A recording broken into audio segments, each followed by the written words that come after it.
माजी खासदार शिवसेना युबीटीचे माजी खासदार विनायक राऊत सध्या अडचणीमध्ये आलेत। कौटुंबिक हिंसाचाराचा गुन्हा त्यांच्यावर दाखल झालाय।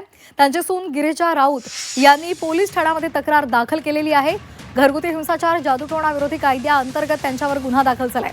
सून गिरिजाचे राऊत कुटुंबावर गंभीर आरोप सुद्धा पाहायला मिळत आहेत। राऊत कुटुंबावर शारीरिक मानसिक छळ केल्याचा आरोप होतोय। त्याचबरोबर राऊत कुटुंबासहित फिरोज बाबा आणि कासी बाबा या विरोधात सुद्धा गुन्हा दाखल झालाय। अधिक माहितीसाठी आपण थेट जाणार आहोत आमचे प्रतिनिधी ओम देशमुख यांच्याकडे। ओम, काही महत्त्वाचे दोन मुद्दे आहेत। एक म्हणजे विनायक राऊतांवर जो गुन्हा दाखल झालेला आहे, त्यांची सून गिरिजा यांनी नेमके काय आरोप केलेले आहेत, कशासाठी त्यांचा शारीरिक आणि मानसिक छळ केला गेला, हा मुद्दा क्रमांक 1 पहिला प्रश्न। आणि दुसरा मुद्दा म्हणजे त्यांच्या सून गिरिजा या त्यांच्या सोबतच राहत होत्या का, त्या संदर्भातले काय डिटेल्स आहेत आणि विनायक राऊतांनी या संदर्भात काही प्रतिक्रिया दिली आहे का, तुमचा त्यांच्याशी काही संपर्क झालाय का?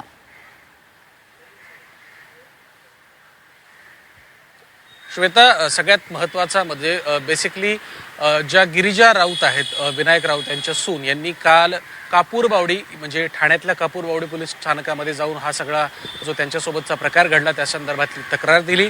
आणि त्यानंतर खरं तर घरगुती हिंसाचार हा एक आणि दुसरा म्हणजे जादूटोणा विरोधी विधेयकाच्या अंतर्गत असे एकूण 2 गुन्हे किंवा 2 प्रकारच्या घटनांमध्ये राऊत आणि कुटुंबियांवरती गुन्हा दाखल करण्यात आलेला आहे।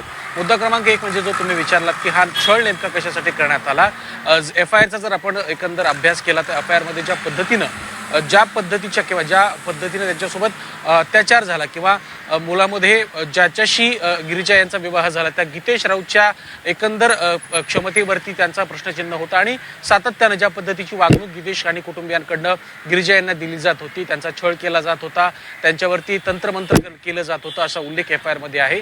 त्यामुळे या सगळ्या गोष्टी घडल्याचं त्यांच्या FIRमध्ये नमूद करण्यात आलंय। मुद्दा क्रमांक 2 म्हणजे या सगळ्या प्रकरणात विनायक राऊत यांच्याशी अद्याप तरी कुठलाही संपर्क झालेला नाहीये। आज दुपारी विनायक राऊत बोलतील का किंवा त्यांच्याशी या सगळ्या संदर्भात काही खुलासा त्यांच्याकडनं येतोय का, याबाबत आता माध्यमांकडनं त्यांच्याकडे विचारणा केली जात आहे।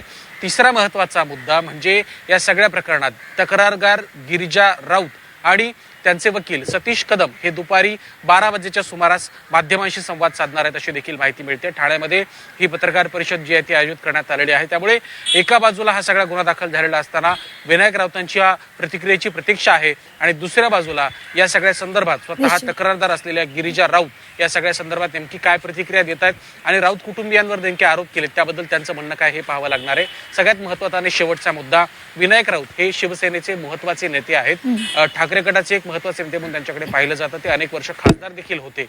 त्यामुळे अशा मोठ्या प्रकरणात नेमकी काय कारवाई होते आणि या सगळ्या प्रकरणामध्ये राजकीय जो काही मुद्दा असेल तो देखील तितकाच चर्चेला जाईल, कारण विनायक राऊतांवर आरोप प्रत्यारोप देखील या सगळ्या संदर्भात होऊ शकतात। त्यामुळे या प्रकरणात नेमकी काय कारवाई होते आणि आजच्या पत्रकार परिषदेच्या माध्यमातून गिरिजा राऊत आणखी कुठले गंभीर आरोप राऊत कुटुंबावर लावतात आणि विनायक राऊत आणि कुटुंबीय त्यावरती कशा पद्धतीनं स्पष्टीकरण देत आहेत हे देखील पाहणं तितकंच महत्त्वाचं असणार आहे। श्वेता, अगदी त्यामुळे दोन्ही बाजूंनी आता काय नेमकी बोलणं होतं, त्याचबरोबर काय नेमक्या तक्रारी गिरिजाकडून सांगितल्या जातात आणि त्यावर विनायक राऊत काय स्पष्टीकरण देतात, याकडे सर्वांचं लक्ष असेल। धन्यवाद ओम, दिलेल्या सविस्तर माहितीसाठी।